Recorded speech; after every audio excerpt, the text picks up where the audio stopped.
Hello friends, welcome to Electroledge where the knowledge makes effect.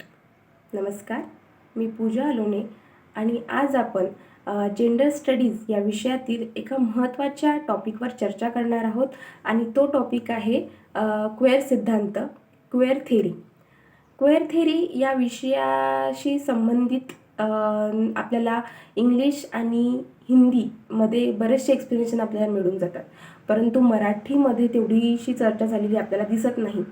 So या कन्सेप्टशी संबंधित अनेक confusions आणि अनेक दुविधा आपल्याला विद्यार्थ्यांमध्ये पाहायला मिळतात की नेमकी ही कन्सेप्ट नेमकी काय आहे, ही कुठून ओरिजिनेट झाली, याची ऐतिहासिक पार्श्वभूमी काय आहे किंवा नेमका हा सब्जेक्ट आहे तरी काय. सो अशा वेगवेगळ्या कन्फ्युजन्स आणि प्रश्न आपल्याला या थिअरीशी संबंधित असलेले दिसतात. सो क्वेअर थिअरीचा अभ्यास जेव्हा आपण करतो तेव्हा तो सुटा करता येत नाही. त्याच्यासाठी आपल्याला अनेक संकल्पना समजून घ्याव्या लागतात, जसे पोस्ट स्ट्रक्चरलिझम म्हणजे काय. कारण की पोस्ट स्ट्रक्चरलिझम अभ्यासल्याशिवाय आपल्याला क्वेअर थिअरी समजून घेता येणार नाही, कारण की खूप मोठा पार्ट याच्यामध्ये पोस्ट स्ट्रक्चरलिझमचा आहे. त्यानंतर बायनरी अपोजिशन्स म्हणजे काय, डिकन्स्ट्रक्शन म्हणजे काय, ह्या विविध संकल्पना समजून घ्याव्या लागतात. त्याचप्रमाणे होमोसेक्शुअलिटी म्हणजे काय, हेट्रोसेक्शुअलिटी म्हणजे काय, ह्या सर्व संकल्पना याच्यात येतात. प्रामुख्याने LGBTQIA+ कम्युनिटी जी आहे त्यांचे जे सेक्शुअल ओरिएंटेशन्स आहेत त्याचासुद्धा अभ्यासाचा समावेश आपण याच्यामध्ये क्वेअर थेरीमध्ये येतो. सो क्वेअर थेरीला समजून घेण्याआधी क्वेअर शब्द याचा अर्थ काय आहे ते आपण समजून घेऊया. सो क्वेअर ह्या शब्दाचा जो अर्थ आहे तो मराठीमध्ये वेगळा किंवा विचित्र असा केला जातो. इंग्लिशमध्ये त्याला स्ट्रेंज किंवा ऑड असे म्हटलं जातं. सुरुवातीला या शब्दाचा अर्थ उपहासात्मक पद्धतीने घेतला गेला होता आणि मग जसं आता समजा आपण या प्रेझेंट सिनारिओचा विचार केला तर क्वेअर थेरीला एक व्यापक स्वरूप प्रदान झालेलं आहे आपल्याला दिसेल की आणि प्रामुख्याने क्वेअर थेरी म्हणजे याचा क्वेअर या शब्दाचा जर आपण अर्थ बघितला तर queer is a umbrella term for people who are not heterosexual. आता म्हणजे अशी टर्म जी आहे ती अशा लोकांसाठी वापरली जाते जे हेट्रोसेक्शुअल नाही आहेत, होमोसेक्शुअल आहेत किंवा विविध विशिष्ट लैंगिकता धारण केलेली आहेत. आता तुम्हाला प्रश्न पडत असेल की हेट्रोसेक्शुअल म्हणजे काय आणि होमोसेक्शुअल म्हणजे काय. तर हेट्रोसेक्शुअल म्हणजे जी पुरुष आणि स्त्री यांच्यामधील जे अट्रॅक्शन असतं किंवा यांच्यामधील जी रिलेशनशिप असते आपण त्याला हेट्रोसेक्शुअल म्हणतो. सपोज जर मी मुलगी असेल तर मला मुलांबद्दल वाटणारं जे अट्रॅक्शन आहे त्याला आपण हेट्रोसेक्शुअल म्हणतो. परंतु असेही काही लैंगिकता किंवा ओरिएंटेशन्स आहेत जे समलैंगिक लोकांमध्ये होतं. जसं एखादी स्त्री असेल तर तिला स्त्रीबद्दल वाटणारं जे अट्रॅक्शन आहे किंवा स्त्री आणि पुरुषमध्ये असणारी जी रिलेशनशिप आहे किंवा अट्रॅक्शन्स आहे त्यांना आपण होमोसेक्शुअल म्हणतो. आता आपल्याला दिसेल की बरेचदा आपण हेट्रोनॉर्मेटिव्ह कल्चर बघतो की हेट्रोसेक्शुअलच प्रमाण आहे आणि या विरुद्ध आपल्याला काही दिसत नाही किंवा होमोसेक्शुअलला अनैसर्गिक समजलं जातं किंवा एक मानसिक रोग किंवा काहीतरी अबनॉर्मॅलिटी समजलं जातं होमोसेक्शुअलला. तर मग ही जी कम्युनिटी आहे ही फार पूर्वीपासून त्यांचं स्ट्रगल या विरुद्ध सुरू आहे. जे लोक याला अबनॉर्मल समजतात किंवा हेट्रोसेक्शुअलला नॉर्मल समजतात. आता आपल्याला दिसेल की जर आपल्याला याला जस्टिफाय करायचं असेल तर अनेक थेरी मांडल्या गेल्या होत्या, पण त्या थेरीजवर जाण्याआधी आपण याची ऐतिहासिक पार्श्वभूमी समजून घेऊया. सो क्वेअर थेरीचा जो ओरिजिन आहे आणि किंवा हे मुवमेंट ज्या सुरू झाल्या त्या प्रामुख्याने जर आपल्याला दिसेल की स्टोन वॉल रायट झाले होते 1969च्या वेळेस. ते जवळपास 28 जून ते 3 जुलै या दरम्यान ते रायट्स चालले होते. हे रायट्स कुठे झाले होते तर ग्रीनविच नावाचं एक विलेज आहे, गाव आहे. ते न्यूयॉर्क सिटीमधलं म्हणजे युनायटेड स्टेट्समधलं एक छोटंसं विलेज आहे. तिथे एका इनमध्ये म्हणजेच हॉटेलमध्ये गे लोकांची कम्युनिटी तिथे म्हणजे होती आणि अशा विविध गे लोकांच्या कम्युनिटी तिथे भरायच्या विविध हॉटेल्समध्ये आणि त्यांच्या ॲक्टिव्हिटीज चालायच्या. सो त्या काळामध्ये गे लोकांची जी कम्युनिटी भरायची त्याला इल्लिगल समजलं जात होतं. सो तिथे पोलिसांची धाड पडली आणि तिथे मग त्यांनी अपोज करायला सुरुवात केली आणि गे लोकांनी मग त्याला रेजिस्ट करण्याचा प्रयत्न केला व तिथे खूप मोठ्या प्रमाणात रायट्स झाले आणि तेव्हापासून कुठेतरी गे लिबरेशन मुवमेंटला सुरुवात झाली आणि त्यांच्या राईट्सबद्दल बोललं जाऊ लागलं. म्हणजे प्रामुख्याने 1970s नंतर ह्या ज्या रायट्स आहेत त्या समोर येऊ लागल्या. आणि जर आपल्याला यांचा जर थिअरॉटिकल पर्स्पेक्टिव्हनी सैद्धांतिक दृष्टिकोनातून विचार करायला गेला की याचे जस्टिफिकेशन कसे समोर येऊ लागले, तर आपल्याला दिसेल की जॅकेट दरिदा यांची जी कन्स्ट्रक्शन थिअरी आहे, जी उत्तर संरचनावादामध्ये ओरिजिनेट झाली, त्यांनी असं मत मांडलं की आतापर्यंत केवळ बायनरीजमध्येच विचार केला जात होता. म्हणजे बायनरी म्हणजे काय, स्ट्रक्चरलिझममध्ये काय मांडलं गेलं होतं, तर फर्डिनांड डी सेसेरो आणि क्लॉडे लेवी स्ट्रॉस यांनी जो संरचनावाद मांडला होता त्यामध्ये प्रामुख्याने आपल्याला बायनरी अपोजिशन्सचा विचार केलेला दिसतो.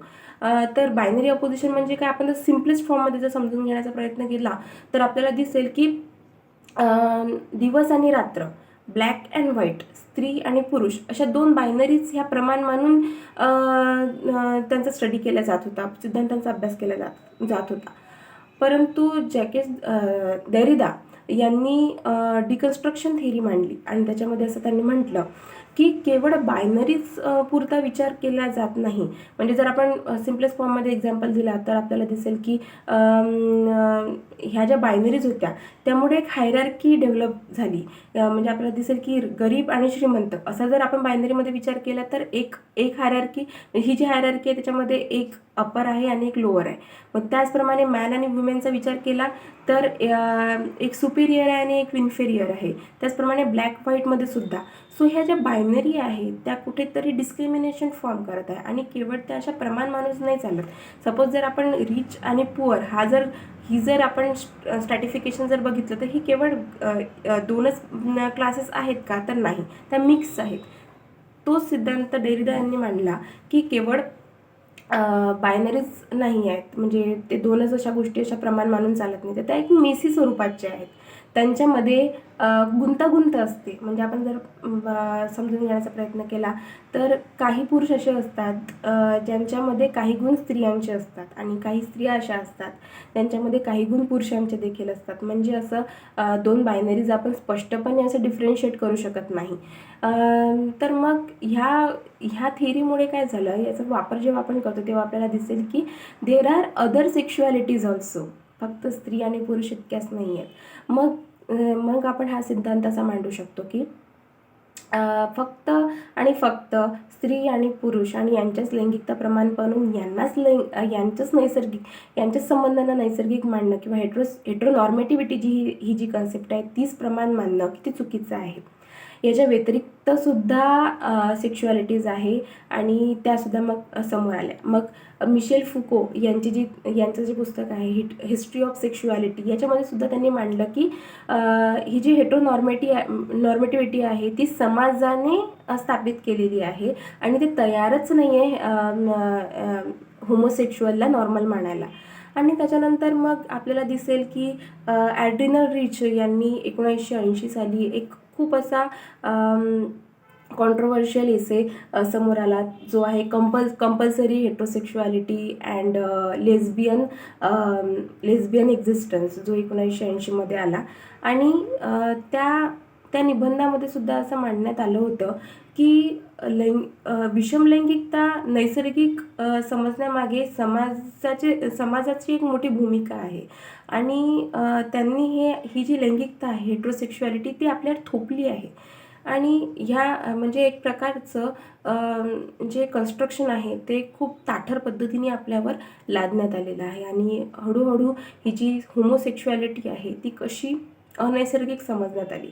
त्यानंतर आपल्याला दिसेल की जुडिथ बटलर यांचं एक फार मोठं काम आहे लैंगिकतेमध्ये, क्वेअर थेअरीमध्ये, आणि ते आहे